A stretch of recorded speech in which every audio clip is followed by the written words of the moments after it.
we didn't have access to the volume of material that's available today. And I'm glad you brought that up, because I want to go in there and say, is the space too crowded? I want to ask you this, but let me frame this question. Years ago, when MASH was having its final show, or, Dynasty was having its final show, or Dallas, when we found out who shot JR, there were, 30, 40, 45 million viewers watching those shows. Nowadays, with cable and all the original programming that's being produced by cable, you go back to the network shows and you might have 13 or 14 million outside of the world, not the World Series, but the Super Bowl. Right. Is the space itself too crowded? Because, for one, if I'm not a TV person, is there too much content out there for us? Well, I wouldn't say there's too much content, but the availability of the content. And when I'm saying availability is, once again, I'm an old hat. I remember at 1:30, 2 o'clock in the morning, you get the flag waving, and you'd hear a beep all night long. Right. And about 5:30, 4:30, 5 o'clock in the morning, you'd hear, "Hey, this is Jack LaLanne." And Pledge of Allegiance would start, and television would start out over again. Right. We don't have that anymore. Now television is 24/7. Well, when is the downtime? There is no downtime. Exactly. There is no downtime. Exactly. I mean, you look at it. You can't digest the amount of television that's available today. Is that a good or is that a bad thing? Well, when it's something that's newsworthy, when it's something that's important that the people should know, that could be a good thing. But at some point, we are desensitizing the next generation to anything. So what you're telling me is the Kardashians isn't something that's good. I'm not gonna touch that family. I'm not gonna go there, Ted. Reality TV. I didn't want to know when I was a kid what was going on in my neighbor's house. Right. Why do I want to have a camera to do it? And the show for me that really started me to thinking about it's time to change was Real World. Okay. Which brought on Big Brother. Okay. I don't need to have a camera following kids around in a house. I don't need these Jersey Shore to be considered television, because the reality that they're showing there is watered down, it's diluted, and it's edited to make good television. So, or what they call good television. I want to talk about some hardware modules that are out there, because we've talked about the services. We talked about Hulu, we talked about Netflix, we talked about Amazon, video, we talked about Vudu and Plex. Some the later ones are,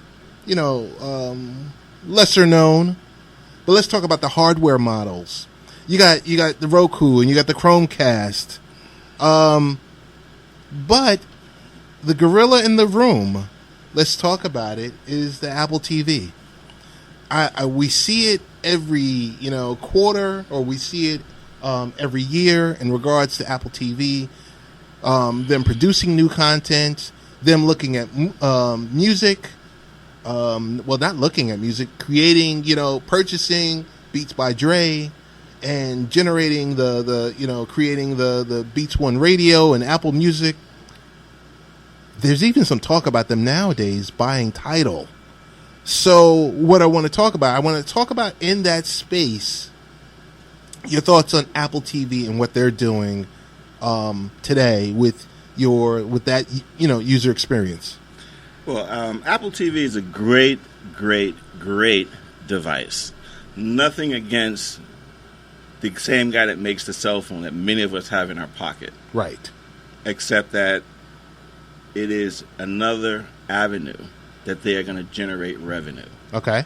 When you have an Apple device, you're normally stuck, or you're normally drawn to that ecosystem. Right. So most of us who have an iPhone will also get the iPad. Right. And you're going to be naturally gravitating toward the Apple products. Okay. And those of us like myself who are fans of the Android, who are fans of open source, we don't want to be controlled. We don't want to be managed. We don't want to be herded into a particular direction. So we go to an open source route.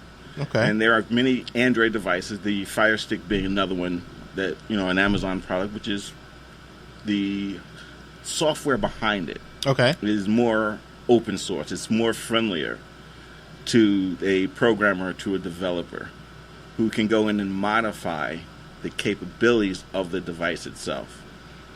Now, that being said, is all of us can go out and buy a car. Right.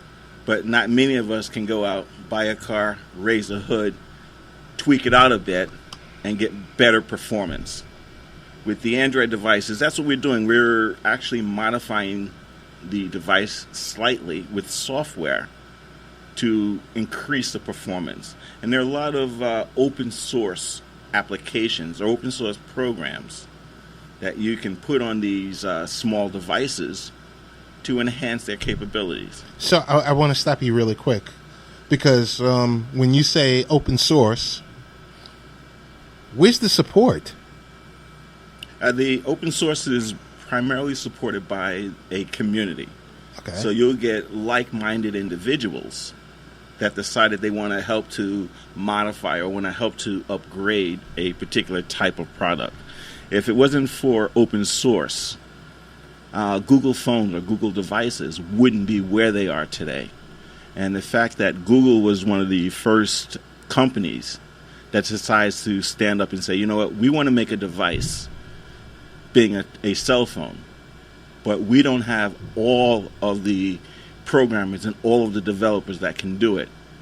I'm going to give you the source code, and whatever you add to it, just upload it to us so that we can review it, and we'll make that same source available for other people to look further into. The open source model is more or less your mom or your dad showing you what to do.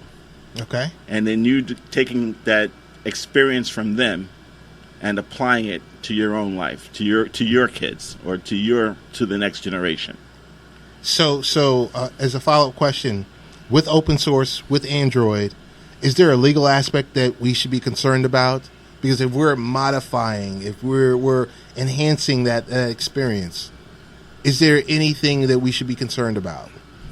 There's always concern. There's always been concern, even with Apple devices. If you notice that a few years ago, a year or so ago, Apple, there was and I don't want to give the people too much credit for it. Okay. There was a situation where the industry was more or less attacking Apple, right, because of the security functionality in their mobile devices.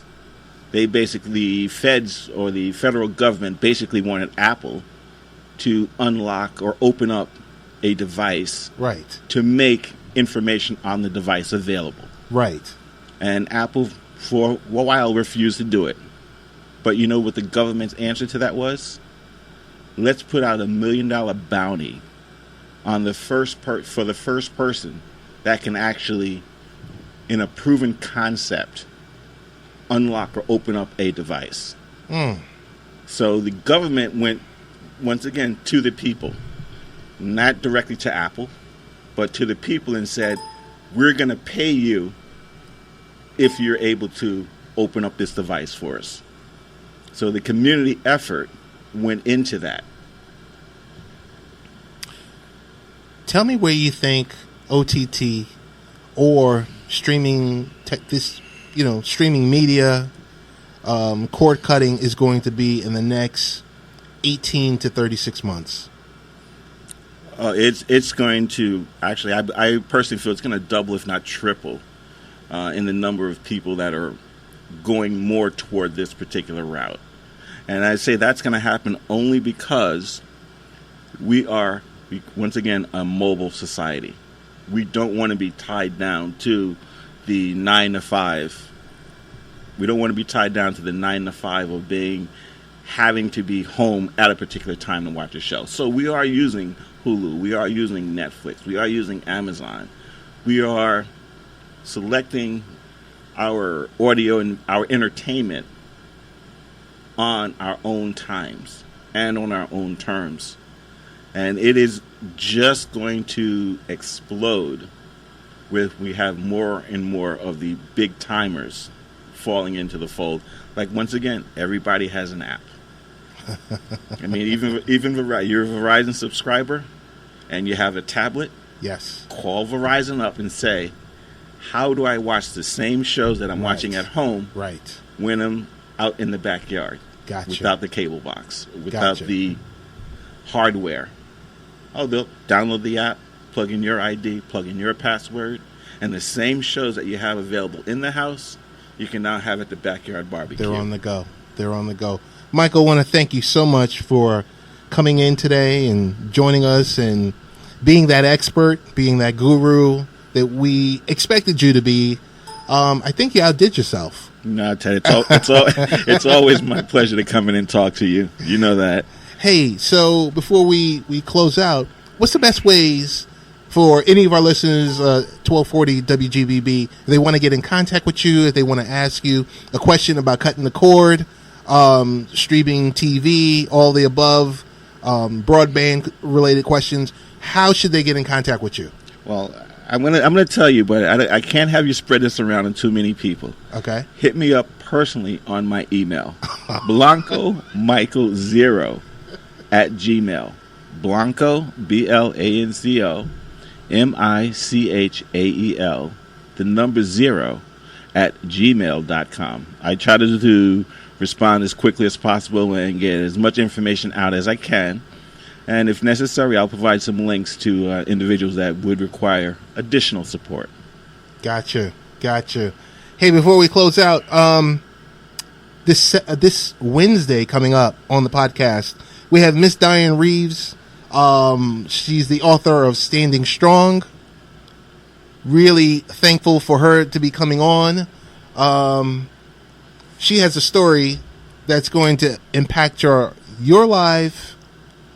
She's going to tell us because she was in a relationship with someone, believe it or not, for 4.5 years and became HIV positive. And only to find out that her loved one had infected several women with the HIV virus.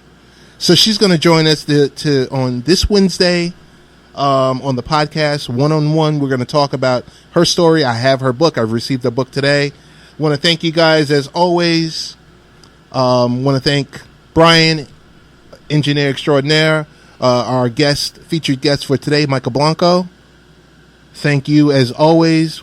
Want to thank the listener mainly for all that you guys do and putting up with me, and I guess I'll see you in 2 weeks. Hope you have a great talking. The Olympics are going on. They're going on in Rio. And you're hearing all different types of stories. You're seeing the violence out there. You're seeing the recklessness out there. But you're seeing also where,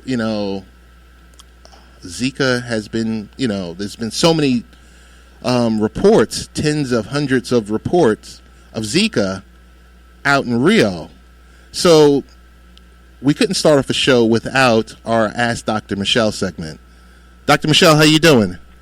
Hi, how are you doing? Pretty good. Even better now that you're on because you are our expert. Okay, no problem at all. Well, I was going to say this whole Zika virus is caused by when you get bit by a certain strain of a mosquito that we normally see in the tropical and the subtropical areas, but we are seeing it now in the United States. So it's not just Rio. And cases of people having been infected by the Zika virus are also being found as close as New York. Wow. I got to tell you, last week, Dr. Michelle, it was either last week or maybe within the last 3 weeks when there were reports, upwards of 15 identified reports in Miami, most of them in a concentrated area. But as you mentioned before, I remember last year there were reports in New York of Zika. So you put together a wonderful blog post, as you always do. And I got to tell you, I was able to share it. And thank you very much. Oh, please. It's my pleasure because, as we all know, knowledge is power. Yes, and most definitely. Awareness, you just got to be aware. You got to be in the know. So I will, as always, I'll decrease and I'll let you, I would love for you to increase and talk about your blog post. Well, a couple of things. One of the things is I don't want people to be afraid of traveling anywhere in our country or even anywhere in the world. So it's fine to travel, but there are just certain things that you need to try to do, protect yourself. If you're out and about and it's hot and you know that an area that you're going to be in might have a lot of bugs, especially during the day, try and wear long sleeves. White is always appropriate, white long sleeve shirt, white long sleeve pants. Try to wear closed-toe shoes, especially if they're going to be in an area where there are going to be a lot of mosquitoes. We suspect that there are a lot of mosquitoes. But the other thing is, mosquitoes are usually attracted to light-colored clothing or bright-colored clothing. So that's something always to think about. If you can, try and stay indoors. But if you do venture out, put on your insect repellent. Try to use a bug repellent that is registered by the EPA. Not everything, of course, is registered. And if it has like DET or oil of lemon or eucalyptus, those are usually things that will help to protect you. If possible, try and stay indoors during sunrise and sunset because that's when the mosquitoes are out the most. But like I said, don't just feel that you have to stay inside all of the time. But if you do venture out, the key thing is to protect yourself. If you see that one of your neighbors has a pool where there's still standing water, you know that mosquitoes love that perfect environment. So don't go and sit outside your backyard with a pool that's in your neighbor's backyard that might be infested with mosquitoes. Or kindly ask your neighbor to empty out some of the pool water.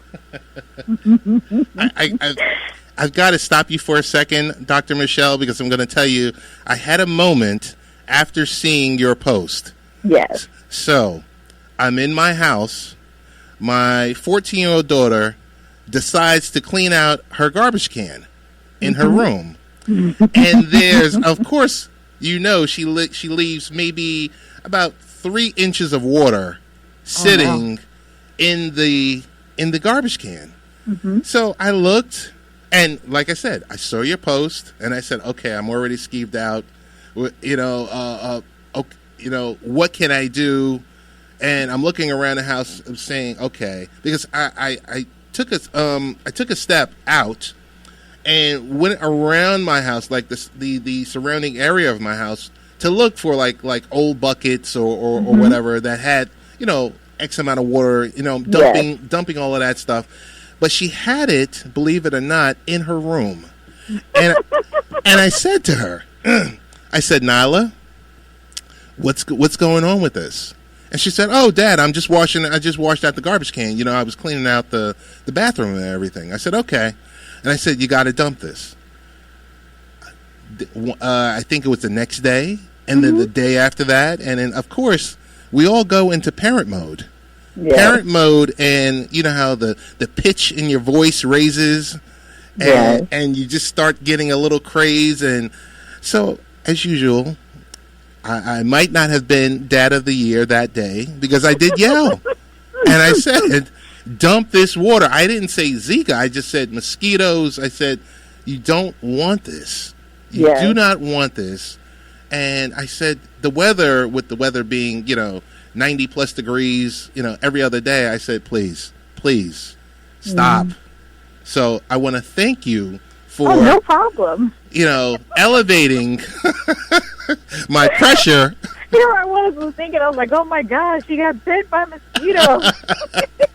I want to thank you for elevating my pressure with your blog post because, and I might have to come to one of your practices for I think blood pressure medication because That's no problem. I was yelling. But wait a second. Oh, go ahead. Before we get you started on the blood pressure medicine, we need to make sure that you've already started to institute some healthy habits as far as exercising and changing how you're eating. Got you. So let's not just jump to medicine right away. Okay. Well, you know how folks are nowadays, Dr. Michelle. It's just like, hey, give me some medicine, give me a prescription of whatever. But I got to tell you, I don't know if I overreacted, but I just saw the water in there, and I just said, oh, my goodness, this poor child doesn't know what she's doing. Mm-hmm. So, but do you have any other additional tips that are helpful for avoiding Zika? Or? Well, I guess the main thing to remember is that it is a sexually transmitted disease. That's one of the ways that it can be transmitted. So to always protect yourself, use condoms. Zika will go away on its own. Fortunately, you just have to make sure that you don't monitor for fevers, body aches, things like that. And you can take Tylenol as needed, but the best thing is to discuss how you feel with your doctor if you feel that you have been bit by a mosquito. Hey, Dr. Michelle, I want to ask you something sensitive, and I don't want to put you on the spot, but I'm going to just put it out there. You don't want to put me on the spot, but you're going to put me on the spot. I don't want to put you on there, but I'm going to put you on there. I might answer, then I might not answer. All right. Tell me about the children that are being born with, their heads or smaller. I mean, there's nothing to combat that, correct? No, there's nothing. There's nothing at all. I mean, some are being born with microcephaly, some are surviving, and some are not surviving. Oh. Long-term effects will be hearing problems, visual defects. Of course, we have the brain deformity, learning defects. These are things that we need to consider, but we also know, yes, Zika could be one of the causes, but sometimes things happen that we have no idea why they happen either. Gotcha. I want to thank you for answering that question, because that's a specific question that I have. And I'm sure, so many more people like myself that have glanced over it or have seen, Zika sightings or just comments about it on on the web, or you see it on TV, or with your local news. You're kind of just sitting there like, what in the world is this? And is there a way, your heart feels a certain way for these children. Yes. Because, they're being born, and it's just like the most we can ask for is a healthy, happy, baby. Yes. And that's always what you want when a couple finds out that they're pregnant, is that their wish or their prayer is to deliver a healthy baby. Correct. And as a physician, that is what you want for each and every one of your patients, for them to be able to conceive. Gotcha. Well, Dr. Michelle, what's going on your calendar for the week?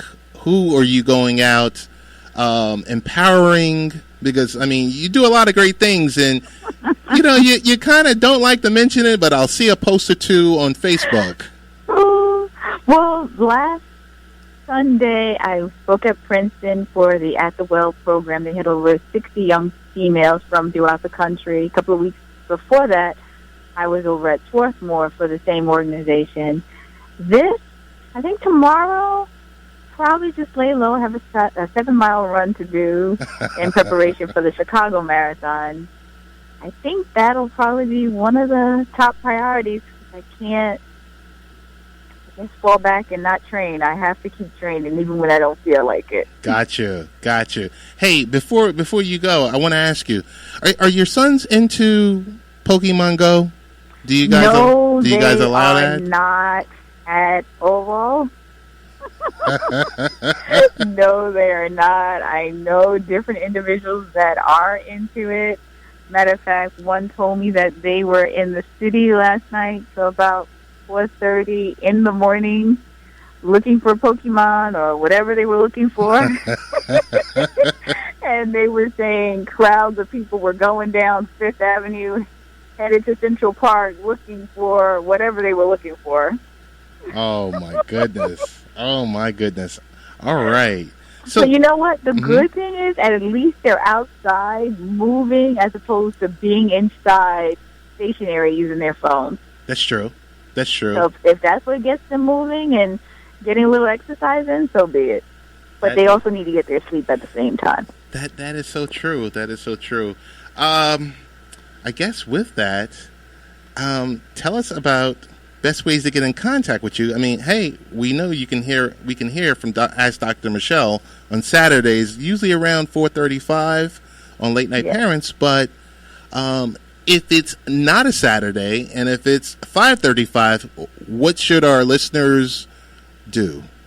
Well, the best thing is you can find me on Facebook, Twitter, Instagram. For Instagram and Twitter, it's Ask Dr. Michelle. On Facebook, it is Dr. Michelle with one L, middle initial C, last name REEP. And my email is Dr. Michelle, MICHELE, and it's Dr. DR at Dr. DR Michelle with one L.com. That's DR Michelle at AskDrMichelle.com. Dr. Michelle, I want to thank you so much for taking the time out today. Well, thank you very much, and I look forward to hearing another exciting show. You got it. Thanks again. All right. Thank you. Have a good weekend, too. You too. All righty. Bye-bye. And that was our good friend, Dr. Michelle.